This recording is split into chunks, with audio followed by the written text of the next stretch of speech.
está Alejandro Katterberg. ¿Cómo estás? ¿Qué tal, Diego? Últimas mediciones. ¿Cómo está la imagen presidencial? Está bien, está firme, sostiene un nivel de apoyo de casi la totalidad de sus votantes y está estable, que te diría que ese es el dato más novedoso, más que el nivel donde está, que es un nivel alto, entre 55 y 60%, dependiendo de los distintos tipos de preguntas que uno hace para evaluar a la gestión de gobierno. Lo que uno ve es que está estable. Y es lo que llama la atención a muchos observadores. ¿Cómo puede ser que el gobierno, que el presidente no se resienta a pesar de la caída muy fuerte en el nivel de actividad, a pesar de la pérdida de ingresos reales de los jubilados, de los empleados, de los autónomos, a pesar de haber acumulado casi o más de 100% de inflación desde que asumió? Pero lo concreto es que, a pesar de esas cosas, la sociedad sigue sosteniendo, o la mayoría de la sociedad, o un conjunto amplio de la sociedad, sigue sosteniendo un nivel de apoyo más que significativo a esta gestión. ¿Por qué?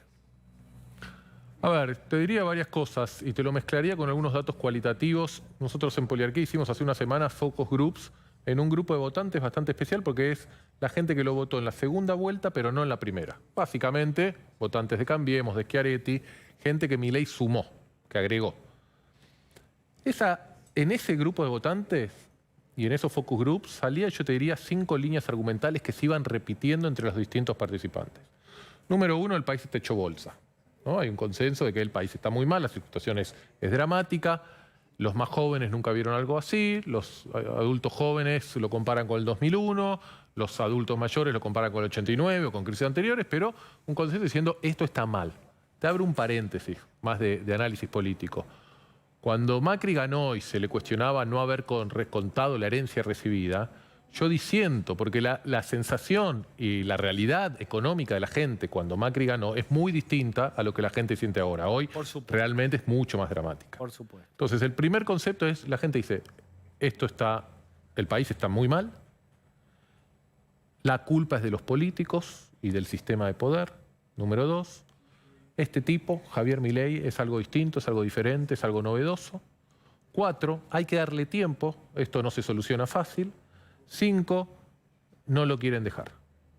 Eso es un poco las líneas argumentativas que salen en los focus groups. Yo te agregaría, si me das tiempo, un dato que sale de las encuestas y que para mí es el principal sostén en la confianza y en la credibilidad que el gobierno tiene, que es la idea de que íbamos a una hiperinflación y que este gobierno la frenó. Muchos economistas dicen, no íbamos a una hiperinflación, íbamos a otra cosa. Algunos que dicen, sí, íbamos a una hiperinflación, no importa. El punto es que en diciembre, en las encuestas nuestras, casi un 85% de la gente sostenía que Argentina iba camino a algo parecido a una hiperinflación en los próximos meses. Y eso en la medición de esta semana, la que terminamos en estos días, se redujo al 34%. ¿Le impacta a Milei que propuso ser o se propone ser el superhéroe anti-casta, medidas a favor de la casta? Por ejemplo, la propuesta del juez Lijo como juez de la Corte. ¿Le impacta a Milei empezar a pelearse con periodistas muy importantes y que representan o son escuchados o vistos por probablemente votantes de Milei? ¿Le impacta? ¿Algo lo desgasta? Pelearse con figuras populares como Lali Espósito. Desde Lali hasta la Nata, etc. Mira, la respuesta en términos cuantitativos es no. Estamos en un proceso de luna de miel, como algunos dicen, o denominan estos procesos iniciales de gestiones de gobierno, en donde no hemos visto caídas, impactos en la popularidad del presidente. Eso no quiere decir que en la construcción que el presidente va haciendo de su relato, de su estilo, de su mensaje, esto no vaya a tener un impacto grande dependiendo de cómo sean las circunstancias hacia adelante. Y hay otras cosas que tienen que ver en términos institucionales que también, dependiendo cómo se desarrollen, va a tener enorme impacto. Mencionaste la propuesta para la Corte Suprema. Te doy un dato de la encuesta. Acabamos de preguntar.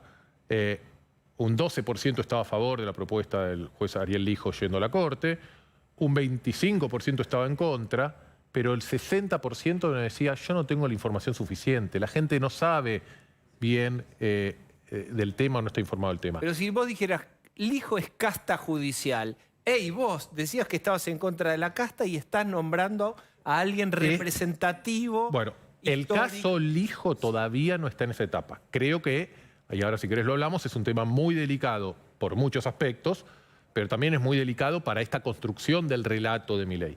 Pero también hay temas más específicos que va contra la construcción inicial del relato de Milei. Milei pasó a decir que el ajuste lo iba a hacer la casta, a pasar a decir que el ajuste lo va a hacer el Estado, a pasar a decir que el ajuste lo va a hacer un poco todos. Y cuando uno hace las preguntas en las encuestas, la gente dice, sí, es cierto. Y es más, la gente dice, el sistema político está haciendo menos ajuste del que estoy haciendo yo. Entonces, ahí hay un talón de Aquiles que todavía, como te dije, no se está viendo en las encuestas de nivel de aprobación general, pero que en algún momento, tarde o temprano, si la inflación deja de bajar y si la economía no empieza a reactivar, creo que le va a pegar. Con respecto a lo del hijo, yo te diría además que muestra o que va a ser una cuestión, primero totalmente disruptiva, porque si llega a salir la aprobación del hijo, eso es porque hay un acuerdo con el kirchnerismo. Entonces, si hay un acuerdo entre Milei y el kirchnerismo, cambia un poco las reglas a las que estamos pensando y viendo el juego. O sea, si acá hay un acuerdo para nombrar a lo que seguramente es uno de los actos más importantes que cualquier gobierno tiene, que es nombrar un juez de la Corte, que además es lo que perdura, no sé, miremos, todavía hay un juez de la Corte nombrado por Duhalde. ¿Qué otra política de Duhalde tuvo la inferencia que tuvo? Entonces, y el otro tema es, si finalmente se da este nombramiento del hijo, que no solo implica un acuerdo político entre el gobierno y el kirchnerismo, sino también implica que otros sectores de la política lo tienen que votar. Porque si uno suma los 33 senadores del kirchnerismo, más los 7 senadores de La Libertad Avanza, no llegan a los 2/3 del Senado que se necesita. Entonces, lo que sería muy paradójico, si esto avanza y progresa, es que después de 20 años de grieta, después de 6, 7 años donde no se puede nombrar un juez de la Corte, Alberto Fernández ni siquiera propuso un nombre de un juez de la Corte, no se propuso o no se pudo votar un procurador general, donde el enfrentamiento entre el sistema político llegó a magnitudes tales que frente al intento de asesinato de la vicepresidenta casi no hubo solidaridad del resto del sector político, que todo el periodo de grieta de todas estas 2 décadas logre terminarse con un acuerdo entre el kirchnerismo, seguramente un sector del radicalismo, un sector del PRO, en el caso hipotético que esta elección salga, más aquel que vino a romper y ser disruptivo con todo eso, que es Milei, que se junte todo el sistema político, no para hacer y acordar reformas estructurales necesarias de Argentina, no para que todo el sistema político le diga a Bergoglio, venga a la Argentina antes que termine su papado, no, que se junte todo el sistema político para aprobar un juez de Comodoro Pi en la Corte Suprema. Sería un shock muy fuerte y sería un conflicto entre los relatos vigentes, que es el kirchnerista y el libertario, y el realpolitik de las necesidades libertarias y el kirchnerismo con tener a alguien en la Corte Suprema. Hago un juego de la imaginación, el role-playing, y soy alguien del gobierno y te escucho por televisión y me río y comento. Lo que dice Katterberg, riámonos, porque si nosotros bajamos la inflación, a la gente le va a importar un rábano, Lijo o a quien nosotros querramos nombrar. No. Si nosotros manejamos la economía, el dólar sigue planchado como está y los precios siguen bajando, despacito pero van bajando, seremos amos. Bueno, lo que estás diciendo es, si la economía empieza a recuperarse fuertemente, todos los planos institucionales quedan de lado. Mi socio Eduardo Fidanza alguna vez acuñó una frase que dice, cuando la gente está en el shopping no está en la plaza. Está linda. Y al revés, cuando la gente está en el y cuando la gente no está en el shopping, está en la plaza, quejándose. Entonces, tiendo a coincidir con el punto que estás diciendo, que cuando la economía está en un proceso de recuperación, anestesia temas institucionales, pero que baje la inflación para mí es una condición necesaria, pero no suficiente para que se produzca eso.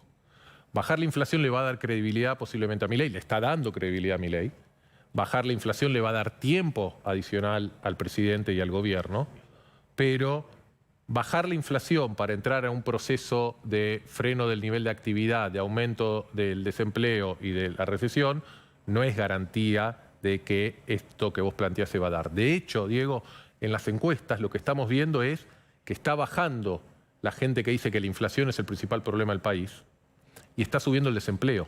Nuestra última medición había 22 puntos de diferencia entre el 29% de la gente que decía la inflación es el principal problema y el 7% que decía el desempleo es el principal problema.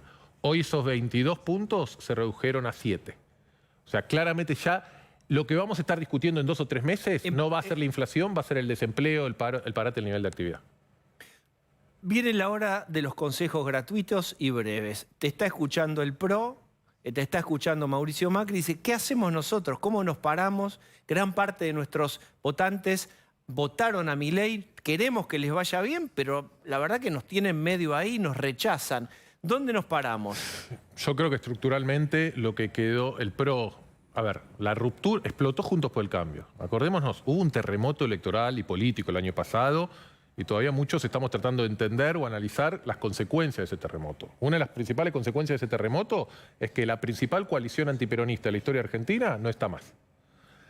El PRO, que volvió a ser una fracción de esa representación, para mí está estructuralmente en problemas, porque si al gobierno de Milei le va bien, Milei va a retener los votos del PRO, que de hecho hoy los retiene y los tiene y en las encuestas los manifiesta.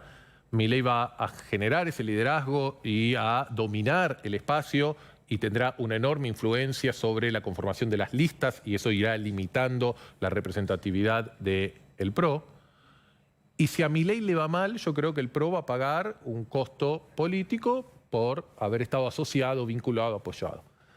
¿Dónde creo que está la diferenciación que el PRO y los dirigentes del PRO pueden hacer? Justamente lo que estamos hablando. En el plano institucional, sobre el económico.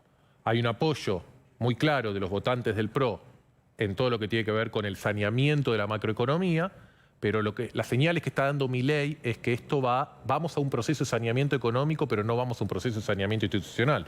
Vos lo dijiste, agresión a periodistas, falta de legitimidad de los contrarios políticos, nombramientos cuestionables. No es una cultura política más sana. Exacto. Entonces, Bien. yo creo que ahí el espacio que el PRO tiene es mientras sostiene valores comunes con los libertarios en términos económicos, marcar la importancia de los términos institucionales. Ale, muchísimas gracias. Gracias por la haber venido, invitación. Vamos a hacer una pausa y a la vuelta charlamos con Johnny.